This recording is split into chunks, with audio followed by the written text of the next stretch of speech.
ചിലപ്പോൾ അത് രാവിലെ ആവാം, അല്ലെങ്കിൽ വൈകിട്ടാവാം, അങ്ങനെ പല ടൈമിങ്ങിലായിട്ടൊക്കെ തലവേദന വരാറുണ്ടാവും.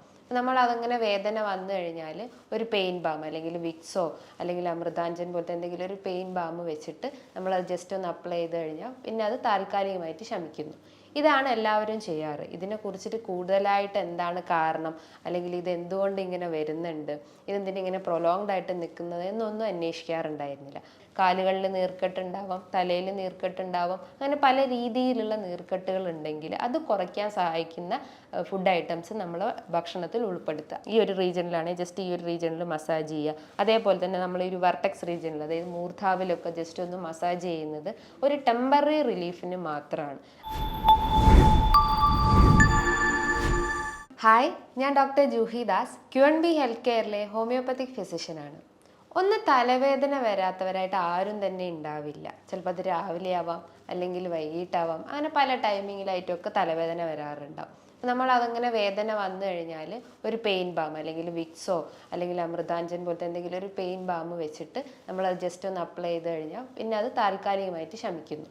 ഇതാണ് എല്ലാവരും ചെയ്യാറ്. ഇതിനെക്കുറിച്ചിട്ട് കൂടുതലായിട്ട് എന്താണ് കാരണം, അല്ലെങ്കിൽ ഇത് എന്തുകൊണ്ട് ഇങ്ങനെ വരുന്നുണ്ട്, ഇതെന്തിനാ ഇങ്ങനെ പ്രൊലോങ്ഡ് ആയിട്ട് നിൽക്കുന്നത് എന്നൊന്നും അന്വേഷിക്കാറുണ്ടായിരുന്നില്ല. പക്ഷേ ആ ഒരു തലവേദന അധികമാവുമ്പോൾ, അല്ലെങ്കിൽ അതൊക്കെ കുറച്ചുകൂടി സിവിയർ ആകുമ്പോൾ, അതായത് ആ വേദന ചിലപ്പോൾ നമുക്ക് കണ്ണിലേക്ക് ഇറങ്ങാം, ചെവീൻ്റെ അകത്തേക്ക് ഇറങ്ങാം, അത് റെസ്പിറേറ്ററി ഇൻഫെക്ഷൻസ് ഒക്കെ ഉണ്ടാക്കാം, അങ്ങനെ പല കോംപ്ലിക്കേഷൻസ് ഒക്കെ വരുമ്പോഴാണ് നമ്മൾ ഇതിനെക്കുറിച്ച് കൂടുതലായിട്ട് ചിന്തിക്കുന്നുണ്ടാവും, അല്ലെങ്കിൽ ഇതിൻ്റെ ഒരു ഗൗരവം മനസ്സിലാക്കുന്നത്. ഈ തലവേദന വരാൻ ഒരുപാട് കാരണങ്ങൾ ഉണ്ടാവാം. മെയിനായിട്ട് റെസ്പിറേറ്ററി ഇൻഫെക്ഷൻസ്, അതായത് അപ്പർ റെസ്പിറേറ്ററി ഇൻഫെക്ഷൻസ് ആണ് ഇതിൻ്റെ ഒരു മെയിൻ കാരണം എന്ന് പറയുന്നത്. ഈ അപ്പർ റെസ്പിറേറ്ററി ഇൻഫെക്ഷൻസിൽ വരുന്ന ഒന്നാണ് ഈ സൈനസൈറ്റിസ്. അപ്പോൾ എന്താണ് ഈ സൈനസൈറ്റിസ്, എന്തുകൊണ്ടാണ് ഈ സൈനസൈറ്റിസ് വരുന്നത്, ഇത് വന്നു കഴിഞ്ഞാൽ നമ്മുടെ ശരീരത്തിൽ പല രീതിയിലുള്ള ലക്ഷണങ്ങൾ കാണിക്കാം, ഇത് നമുക്ക് എങ്ങനെ ഡയഗ്നോസ് ചെയ്യാം, അല്ലെങ്കിൽ എങ്ങനെ ഇൻവെസ്റ്റിഗേറ്റ് ചെയ്യാം, ഇത്തരം ക്വസ്റ്റ്യൻസ് എല്ലാവർക്കും ഉണ്ടാവും. അപ്പോൾ ഇത്തരം ഇതിനുള്ളൊരു ആൻസറാണ് ഇന്നത്തെ വീഡിയോയിലൂടെ ഞാൻ പറയുന്നത്. സൈനസൈറ്റിസ് എന്ന് പറയുമ്പം ഇൻഫ്ലമേഷൻ ഓഫ് സൈനസ് റീജിയൻ, അതായത് ഐറ്റിസ് എന്ന് പറയുമ്പോൾ ഒരു നീർക്കെട്ടാണ്. അതായത് നമ്മളെ സൈനസ് റീജിയനിൽ ഉണ്ടാകുന്ന ഒരു നീർക്കെട്ടിനെയാണ് സൈനസൈറ്റിസ് എന്ന് പറയുന്നത്. അപ്പം അതിന് മുന്നേ ആയിട്ട് നമുക്ക് സൈനസിനെ കുറിച്ചിട്ട് ഡിസ്ക്രൈബ് ചെയ്യാം. സൈനസ് എന്ന് പറയുമ്പം നമ്മളെ തലയോട്ടീൻ്റെ അകത്ത് കാണുന്ന ഒരു എയർ കാവിറ്റീസ് ആണ്, അല്ലെങ്കിൽ ഒരു വായു നിറഞ്ഞ അറകളെയാണ് ഈ സൈനസ് എന്ന് പറയുന്നത്. ഈ സൈനസ് തന്നെ 4 രീതിയിലായിട്ടാണ് നമ്മളെ തലയോട്ടീൻ്റെ അകത്തുള്ളത്.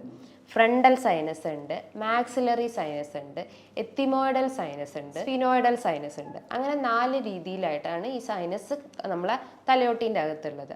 അപ്പോൾ ഇതിൻ്റെ അകത്ത് എന്തെങ്കിലും ഒരു ഇൻഫ്ലമേഷൻ അല്ലെങ്കിൽ ഒരു നീർക്കെട്ട് വരുമ്പോഴാണ് നമുക്ക് തലവേദനയായിട്ട് രൂപപ്പെടുന്നത്. ഈ ഒരു സൈനസിന് ഒരുപാട് ഫങ്ഷൻസ് ചെയ്യുന്നുണ്ട്. അതായത് മെയിനായിട്ട് അത് ചെയ്യുന്നത് നമ്മൾ എയർ സർക്കുലേഷൻ, നമ്മൾ ബ്രീത്ത് ചെയ്യുന്ന ഈ ഒരു ഓക്സിജൻ, കാർബൺ ഡയോക്സൈഡ്, ആ ഒരു സർക്കുലേഷൻ, എയർ സർക്കുലേഷൻ മെയിൻറ്റെയിൻ ചെയ്യുന്നത് ഈ ഒരു സൈനസ് ഏരിയാസ് ആണ്.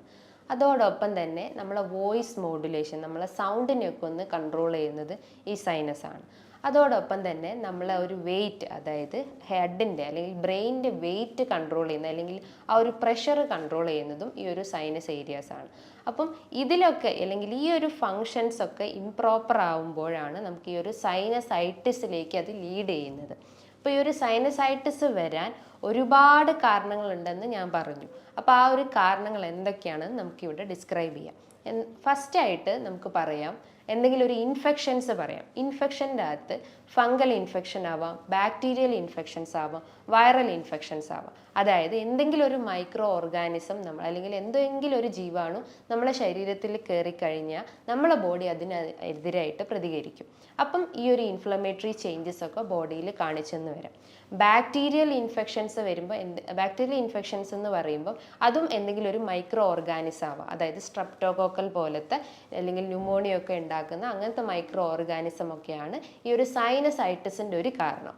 പിന്നെ പറയുന്നത് വൈറൽ ഇൻഫെക്ഷൻ. വൈറൽ ഇൻഫെക്ഷൻ എന്ന് പറയുമ്പോൾ എന്തെങ്കിലും ഒരു വൈറസ് ആയിരിക്കാം. അതായത് കൊറോണ വൈറസ്, അല്ലെങ്കിൽ ഇൻഫ്ലുവൻസ വൈറസ്, റൈനോ വൈറസ്, അല്ലെങ്കിൽ അഡിനോ വൈറസ് പോലത്തെ വൈറസ് റിലേറ്റ് ചെയ്തിട്ടുള്ള മൈക്രോ ഓർഗാനിസം ആണെങ്കിൽ അതും ഇൻഫ്ലമേറ്ററി ചേഞ്ചസ് നമ്മുടെ ബോഡിയിൽ ഉണ്ടാക്കും, അല്ലെങ്കിൽ സൈനസൈറ്റിലേക്ക് ലീഡ് ചെയ്യും. മറ്റൊന്നാണ് ഫംഗൽ ഇൻഫെക്ഷൻ. ഇതേപോലെ തന്നെ എന്തെങ്കിലും ഒരു ഫംഗൽ റിലേറ്റ് ചെയ്തിട്ടുള്ള മൈക്രോ ഓർഗാനിസം നമ്മളെ ബോഡിയിൽ എൻ്റർ ചെയ്ത് കഴിഞ്ഞാൽ അതിനെതിരെ നമ്മളെ ബോഡി പ്രതികരിക്കും. അങ്ങനെ പ്രതികരിക്കുമ്പോഴാണ് നമുക്ക് ഇത്തരം ഇൻഫ്ലമേറ്ററി ചേഞ്ചസ് ബോഡിയിൽ ഉണ്ടാവുന്നത്. ഇതോടൊപ്പം തന്നെ എന്തെങ്കിലും മെഡിസിൻസ് നമ്മൾ ഓവറായിട്ട് എടുക്കുമ്പോൾ, എന്തെങ്കിലും ആൻറ്റി ഡിപ്രഷൻ ടാബ്ലറ്റ്സോ അല്ലെങ്കിൽ ഹൈപ്പർ ടെൻഷൻസ് ഉള്ള മെഡിസിൻസൊക്കെ ഡെയിലി നമ്മൾ രാവിലെയും വൈകിട്ടും ഒക്കെ എടുക്കുന്ന ആളുകളായിരിക്കാം. അപ്പം അത്തരം ടാബ്ലറ്റ്സ് ഒക്കെ എടുക്കുമ്പോൾ അതിൻ്റെ ഒരു സൈഡ് എഫക്റ്റ് ആയിട്ടും ഇത്തരം റെസ്പിറേറ്ററി ഇൻഫെക്ഷൻസ് ആയിട്ടുള്ള സൈനസൈറ്റിസ് വരാനുള്ളൊരു ചാൻസസ് ഉണ്ട്.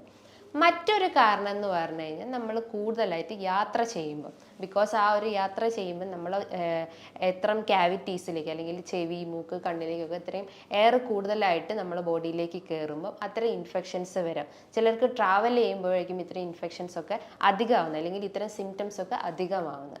അതേപോലെ തന്നെയാണ് കുട്ടികളിൽ ഇത്തരം സൈനസൈറ്റിസ് വളരെ കോമൺ ആണ്. കാരണം എന്ന് പറഞ്ഞു കഴിഞ്ഞാൽ കുട്ടികളിൽ ഒരു കോസ് എന്ന് പറഞ്ഞു കഴിഞ്ഞാൽ നേസൽ പോളിപ്പ്, അതായത് മൂക്കിൽ എന്തെങ്കിലും എക്സ്ട്രാ ഗ്രോത്ത് ഉണ്ടാവുന്നത്. നേസൽ പോളിപ്പ് എന്ന് പറയുമ്പം ഒരു ദശ വളരുന്നതിനെയാണ് നേസൽ പോളിപ്പ് എന്ന് പറയുന്നത്.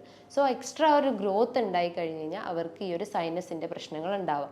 ഈ സൈനസിൻ്റെ പ്രശ്നം കൂടാതെ തന്നെ അവർക്ക് മൂക്കടയാം, ഇടയ്ക്കിടയ്ക്ക് ജലദോഷം വരാം, തുമ്മലുണ്ടാവുന്നു, കണ്ണും മൂക്കൊക്കെ ചൊറിയുന്നു, അതേപോലെ തന്നെ രാത്രി കാലങ്ങളിൽ അവർക്ക് മൂക്കടയുന്നു, ശ്വാസം എടുക്കാൻ ബുദ്ധിമുട്ടുണ്ടാവുന്നു, ഉറക്കം ഡിസ്റ്റർബൻസ് ഉണ്ടാവുന്നു. ഇത്തരം ലക്ഷണങ്ങളാണ് നേസൽ പോളിപ്പുള്ള കുട്ടികളിൽ കാണപ്പെടുന്നത്. ഇതേപോലെ തന്നെയാണ് കുട്ടികളിൽ അഡിനോയിഡ് ഗ്രന്ഥിയിൽ ഉണ്ടാവുന്ന ഒരു നീർക്കെട്ട്, അല്ലെ അഡിനോയിഡ് ഗ്രന്ഥി അമിതമായിട്ട് വളർന്നു കഴിഞ്ഞാലും ആ ഒരു എയർ പാസേജ് അല്ലെങ്കിൽ മൂക്കിൻ്റെ ഈ ഒരു എയർ പാസേജിൽ ബ്ലോക്കേജ് ഉണ്ടാവുന്നു. അത് സൈനസിലേക്ക് ഇൻഫ്ലമേഷൻ ചേഞ്ചസ് ഉണ്ടാക്കാനുള്ള ഒരു ചാൻസസ് ഉണ്ട്. അതേപോലെ തന്നെയാണ് നമുക്ക് ഇടയ്ക്കിടയ്ക്ക് അലർജി പ്രശ്നങ്ങൾ, അതായത് തുമ്മലോ ജലദോഷമോ അല്ലെങ്കിൽ കഫക്കെട്ടോ അല്ലെങ്കിൽ തലവേദനയായിട്ടോ അങ്ങനെ ഇടയ്ക്കിടയ്ക്ക് നമുക്ക് ഇത്തരം ഇൻഫ്ലുവൻസ റിലേറ്റ് ചെയ്തിട്ടുള്ള ഇഷ്യൂസ് അല്ലെങ്കിൽ കഫ് കോൾഡ് റിലേറ്റ് ചെയ്തിട്ടുള്ള റെസ്പിറേറ്ററി ഇൻഫെക്ഷൻസ് ഒക്കെ വരുവാണെങ്കിലും സൈനസൈറ്റിസ് വരാനുള്ള ഒരു ചാൻസസ് ഉണ്ട്. അതേപോലെ തന്നെയാണ് നമുക്ക് ഗട്ട് റിലേറ്റ് ചെയ്തിട്ടുള്ള ഇഷ്യൂസ്, അതായത് ഗ്യാസ്ട്രോ ഈസോഫേഗൽ റിഫ്ലക്സ് ഡിസീസ് എന്ന് പറയും, GERD എന്ന് പറയും. ഇതെന്ന് പറഞ്ഞു കഴിഞ്ഞാൽ നമുക്ക് ഇടയ്ക്കിടയ്ക്ക് നെഞ്ചരിച്ചിൽ വരുന്നു, വയറിനൊരു ബ്ലോട്ടിംഗ് ഫീലിംഗ് ഉണ്ടാവുന്നു, ഒരു വേദന അനുഭവപ്പെടുന്നു, ഫുഡ് കഴിച്ചു കഴിഞ്ഞാൽ ഇങ്ങനെ ഏമ്പക്കം പോലെ വരുന്നു. ഇത്തരം ലക്ഷണങ്ങൾ അല്ലെങ്കിൽ ഇത്തരം കാരണങ്ങളും ഈ ഒരു സൈനസൈറ്റിസ് വരാനുള്ള ഒരു ചാൻസസ് ഉണ്ട്. അപ്പോൾ ഈ കോസസ് ഒക്കെ അല്ലെങ്കിൽ ഇത്തരം കാരണങ്ങളാണ് നമ്മളെ ബോഡിയിൽ സൈനസിൽ ഉണ്ടാകുന്ന ഒരു ഇൻഫ്ലമേറ്ററി ചേഞ്ചസ് ഉണ്ടാക്കുന്നത്. സോ നമ്മൾ റൂട്ട് കോസ് എന്താണോ നോക്കിയിട്ട് അത് ആദ്യം ക്ലിയർ ചെയ്യണം. ഇപ്പോൾ എന്തെങ്കിലും ഇൻഫെക്ഷൻസ് ആണെങ്കിൽ അത് ആദ്യം ക്ലിയർ ചെയ്യാൻ നോക്കുക. നമ്മൾ ട്രാവൽ ചെയ്തിട്ട് വർദ്ധിക്കുന്നതാണെങ്കിൽ ട്രാവലിംഗ് കഴിവതും കുറയ്ക്കാൻ നോക്കുക. നേസൽ പോളിപ്പ് ആണെങ്കിൽ അതിന് പ്രോപ്പറായിട്ടുള്ള ഒരു ട്രീറ്റ്മെൻറ്റ് എടുക്കുക. ഗട്ട് റിലേറ്റ് ചെയ്തിട്ടുള്ള ഇഷ്യൂസ് ഉണ്ടെങ്കിൽ അപ്പോൾ നമ്മളെ ദഹന വ്യവസ്ഥയൊക്കെ ഒന്ന് ഇമ്പ്രൂവ് ചെയ്യുന്ന രീതിയിലുള്ള ഭക്ഷണ രീതികൾ ഫോളോ ചെയ്യുക. സോ നമ്മൾ റൂട്ട് കോസ് ആദ്യം ക്ലിയർ ചെയ്താലുള്ളൂ ഇത്തരം ഇൻഫെക്ഷൻസ് ഒക്കെ നമുക്ക് കൺട്രോൾ ചെയ്യാൻ പറ്റുള്ളൂ. അപ്പോൾ ഈ ഒരു സൈനസൈറ്റിസ് വന്നു കഴിഞ്ഞാൽ ഇത് usually common in both children and adult. അപ്പം കുട്ടികളിലായാലും മുതിർന്നവരായാലും ഒരേപോലെ ഇതിന് സിംറ്റംസ് കാണിക്കുന്നുണ്ട്. അപ്പോൾ എന്തൊക്കെയാണ് ഇതിൻ്റെ സിംറ്റംസ് എന്ന് നോക്കാം. മെയിനായിട്ട് ഇതിൽ പറയുന്നതാണ് തലവേദന, അതിശക്തമായിട്ടുള്ള തലവേദന വരാം. ചിലർക്ക് രാവിലെ എഴുന്നേറ്റാൽ ഉടനെ തന്നെ തല പൊക്കാനാവുന്നില്ല, ഒരു ഭാരം അനുഭവപ്പെടുന്നു, അല്ലെങ്കിൽ ഇങ്ങനെ അമർത്തുമ്പോൾ അല്ലെങ്കിൽ ജസ്റ്റ് ഒന്ന് പ്രസ് ചെയ്യുമ്പോൾ തന്നെ അവർക്ക് വേദന അനുഭവപ്പെടുന്നു. ചിലർക്ക് ഒരു ഫ്രണ്ടൽ റീജിയണിലായിരിക്കും വേദന ഉണ്ടാവുക, ചിലർക്ക് ഈ ഒരു റീജിയണിൽ വേദന ഉണ്ടാവുക. അപ്പോൾ ഓരോ സൈനസിൻ്റെ അകത്തും ഈ ഒരു ഇൻഫ്ലമേഷൻ അല്ലെങ്കിൽ മ്യൂക്കസ് നിറയുമ്പോഴാണ് നമുക്ക് ഇത്തരം വേദനകൾ അനുഭവപ്പെടുന്നത്. ഈ സൈനസിൻ്റെ അകത്ത് ചെറിയ മ്യൂക്കസ് മെംബ്രെയിൻ ഉണ്ട്. അപ്പോൾ ആ ഒരു മ്യൂക്കസ് മെംബ്രെയിൻ്റെ അകത്ത് മ്യൂക്കസ് സെക്രീഷൻ അധികമാവുമ്പോൾ അല്ലെങ്കിൽ ആ ഒരു സെക്രീറ്റ് ചെയ്തിട്ടുള്ള മ്യൂക്കസ് പുറന്തള്ളാതെ അവിടെ കെട്ടിക്കിടക്കുമ്പോഴാണ് നമുക്ക് വേദന അനുഭവപ്പെടുന്നത്.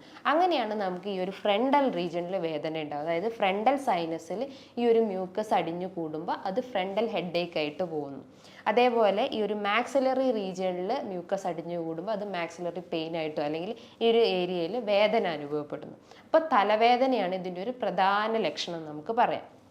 അതോടൊപ്പം തന്നെ അവർക്ക് റെസ്പിറേറ്ററി ഇഷ്യൂസ് ഉണ്ടാവും, അതായത് അപ്പർ റെസ്പിറേറ്ററി ഇഷ്യൂസ് ഉണ്ടാവുന്നു.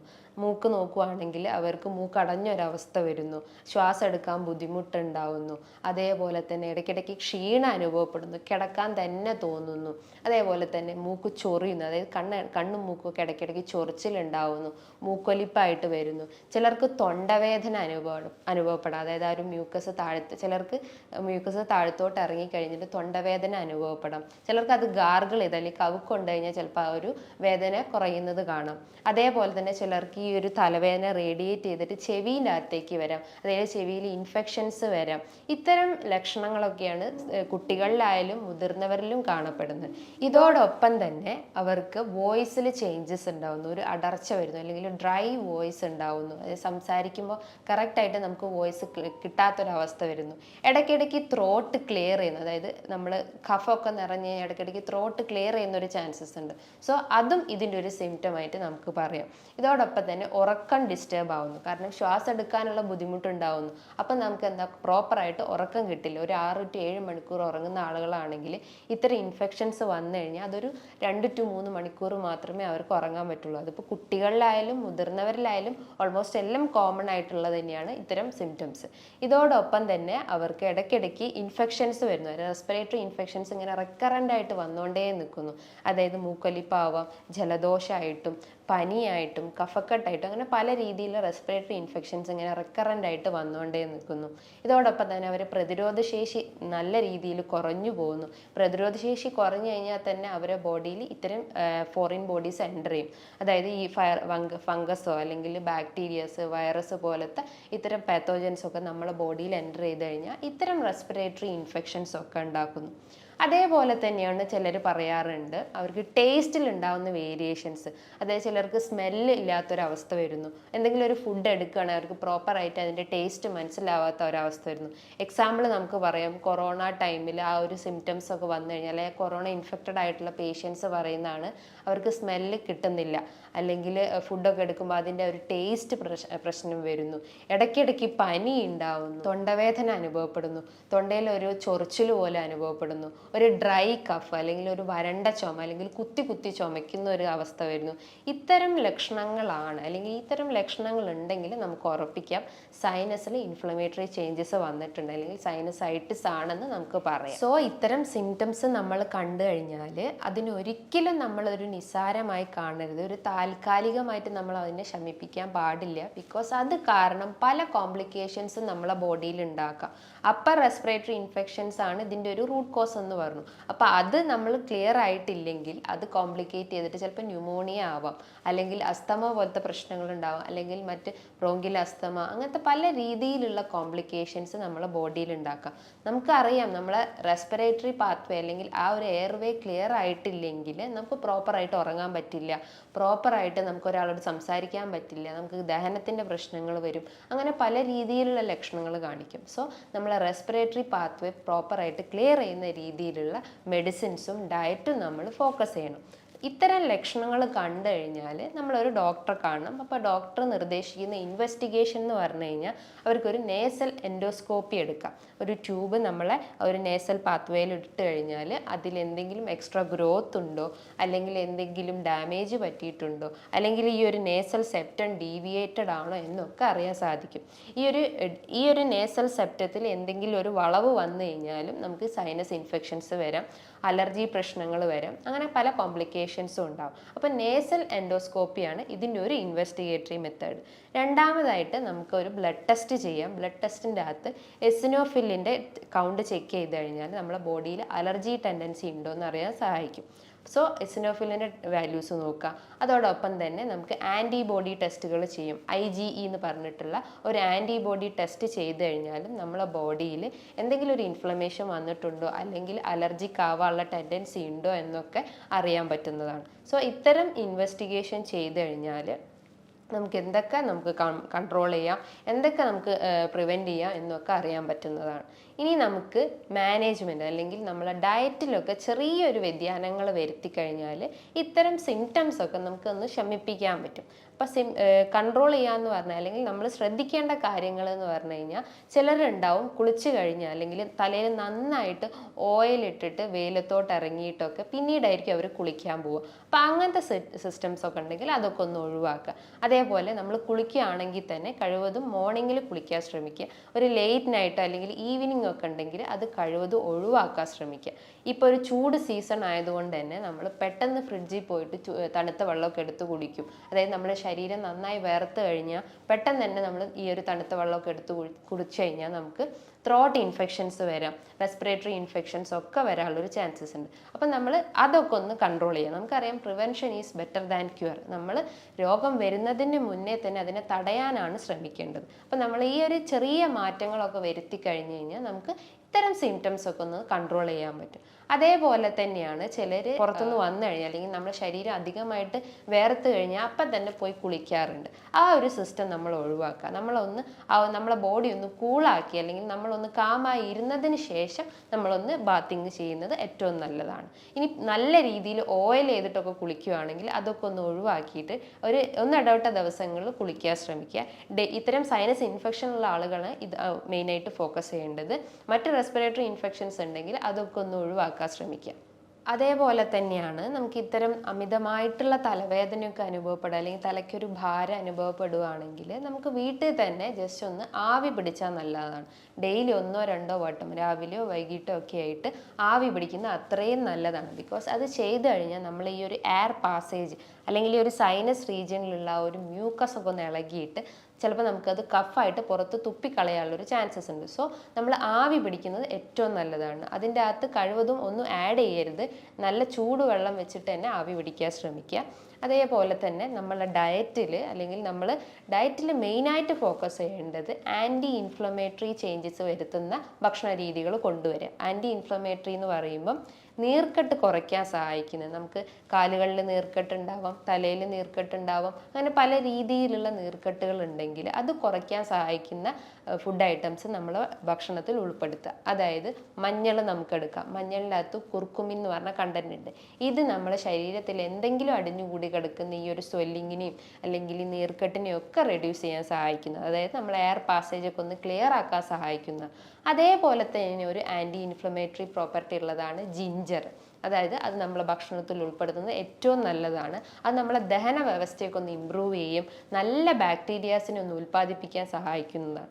അതേപോലെ തന്നെയാണ് ഗാർലിക് വെച്ച് നമുക്ക് നമ്മുടെ ഡയറ്റിലൊക്കെ നമ്മൾ തോരനായിട്ടും ഉപ്പേരീൻ്റെ അകത്തും ഒക്കെ നമ്മൾ ഗാർലിക് മിക്സ് ചെയ്യുന്നത് അത്രയും നല്ലതാണ്. അതേപോലെ തന്നെയാണ് വൈറ്റമിൻ സി റിച്ച് ആയിട്ടുള്ള ഫ്രൂട്ട്സും വെജിറ്റബിൾസും. ഫ്രൂട്ട്സ് നോക്കുകയാണെങ്കിൽ ഓറഞ്ച്, പപ്പായ, നെല്ലിക്ക, നമ്മുടെ നാട്ടിൽ കിട്ടുന്ന ജാമ്പക്ക, ലൗലോലിക്ക, ഇതിൻ്റെ അകത്തൊക്കെ ഒരുപാട് വൈറ്റമിൻ സി അടങ്ങിയിട്ടുണ്ട്. ഇത് കഴിച്ചു കഴിഞ്ഞാൽ നമ്മളെ ഈ ഒരു ഇൻഫ്ലമേഷൻ കുറയ്ക്കുകയും ചെയ്യും. അതോടൊപ്പം തന്നെ നമ്മളെ പ്രതിരോധശേഷി വർദ്ധിപ്പിക്കുന്നു. സ്കിന്നിനൊക്കെ എന്തെങ്കിലും ഡ്രൈനെസ്സോ അല്ലെങ്കിൽ ഒരു ഇച്ചിങ്ങോ ഒക്കെ ഉണ്ടെങ്കിൽ അതൊക്കെ ഒന്ന് ഇമ്പ്രൂവ് ചെയ്യാൻ സഹായിക്കുന്നതാണ് ഈ വൈറ്റമിൻ സി അടങ്ങിയിട്ടുള്ള ഭക്ഷണങ്ങൾ. അതേപോലെ തന്നെ നമ്മൾ എപ്പോഴും തിളപ്പിച്ചാറിയ വെള്ളം മാത്രം കുടിക്കാൻ ശ്രമിക്കുക. അത് ഏത് സീസൺ ആയാലും, ചൂട് സീസൺ ആയാലും തണുത്ത സീസൺ ആയാലും തിളപ്പിച്ചാറിയ വെള്ളം മാത്രം കുടിക്കാൻ ശ്രമിക്കുക. പുറത്തുനിന്നുള്ള ഈ ഒരു കാർബണേറ്റഡ് ഡ്രിങ്ക്സ് ആയിട്ടുള്ള കൊക്കോക്കോളയോ പെപ്സിയോ 7up അങ്ങനത്തെ പല രീതിയിലുള്ള ഫ്രൂട്ട്സ് ഐറ്റംസ് ഒക്കെ ഉണ്ടെങ്കിൽ ഇത്തരം ഡ്രിങ്ക്സ് ഐറ്റംസ് ഒക്കെ ഉണ്ടെങ്കിൽ അതൊക്കെ ഒന്ന് കഴിവതും ഒഴിവാക്കാൻ ശ്രമിക്കുക.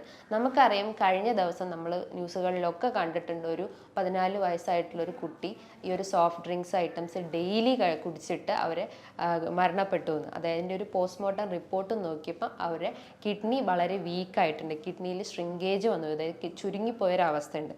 അതിൻ്റെയൊക്കെ ഒരു കാരണം എന്ന് പറഞ്ഞു കഴിഞ്ഞാൽ നമ്മൾ പ്രൊലോങ്ഡ് ആയിട്ട് ഇത്തരം കാർബണേറ്റഡ് ഡ്രിങ്ക്സ് ഒക്കെ അഡിക്റ്റ് ആയതുകൊണ്ടാണ്. സോ അത്തരം ഡ്രിങ്ക്സ് ഒക്കെ കഴിവതും ഒഴിവാക്കാൻ ശ്രമിക്കുക. ഇനിയിപ്പോൾ ആൽക്കഹോളും സ്മോക്കിങ്ങും ഒക്കെ ഉള്ള അത്തരം അഡിക്ഷൻസ് ഉള്ള ആളുകളാണെങ്കിൽ അത് പൂർണ്ണമായിട്ട് ഒഴിവാക്കണം എന്നാണ് ഞാൻ പറയുന്നത്. അതുമൂലം നമ്മളെ ബോഡിയിൽ പല കോംപ്ലിക്കേഷൻസും ഉണ്ടാക്കും. ഫാറ്റി ലിവർ ആണ് മെയിൻ ആയിട്ടുള്ള ഒരു കാരണം. അതേപോലെ തന്നെ നമുക്ക് റെസ്പിറേറ്ററി ഇൻഫെക്ഷൻസ്, ന്യൂമോണിയ, അസ്തമ, ബ്രോങ്കിയൽ അസ്തമ പോലത്തെ COPD റിലേറ്റ് ചെയ്തിട്ടുള്ള ഇഷ്യൂസ് ഒക്കെ നമ്മളെ ബോഡിയിൽ ഉണ്ടാക്കും. സോ അത്തരം അഡിക്ഷൻസ് ഉണ്ടെങ്കിൽ അതൊന്ന് പൂർണ്ണമായിട്ട് ഒഴിവാക്കുക. ഒഴിവാക്കാൻ ശ്രമിക്കുക. നല്ല രീതിയിൽ എക്സസൈസ് ചെയ്യുക, ബ്രീത്തിങ് എക്സസൈസ് ചെയ്യുക, പ്രാണായാമാസ് ചെയ്യുക. അതായത് നമ്മൾ ഒരു നോസ്ട്രിൽ അടച്ചിട്ട് മറ്റേ നോസ്ട്രിൽ ഓപ്പൺ ചെയ്തിട്ട് അങ്ങനെ രീതിയിലുള്ള എക്സസൈസ് നമുക്ക് ചെയ്യാം. മെഡിറ്റേഷൻസ് ചെയ്യാം. അങ്ങനെ പല രീതിയിലുള്ള വർക്കൗട്ട് നമ്മളെ ബോഡിക്ക് കൊടുക്കാൻ ശ്രമിക്കാം.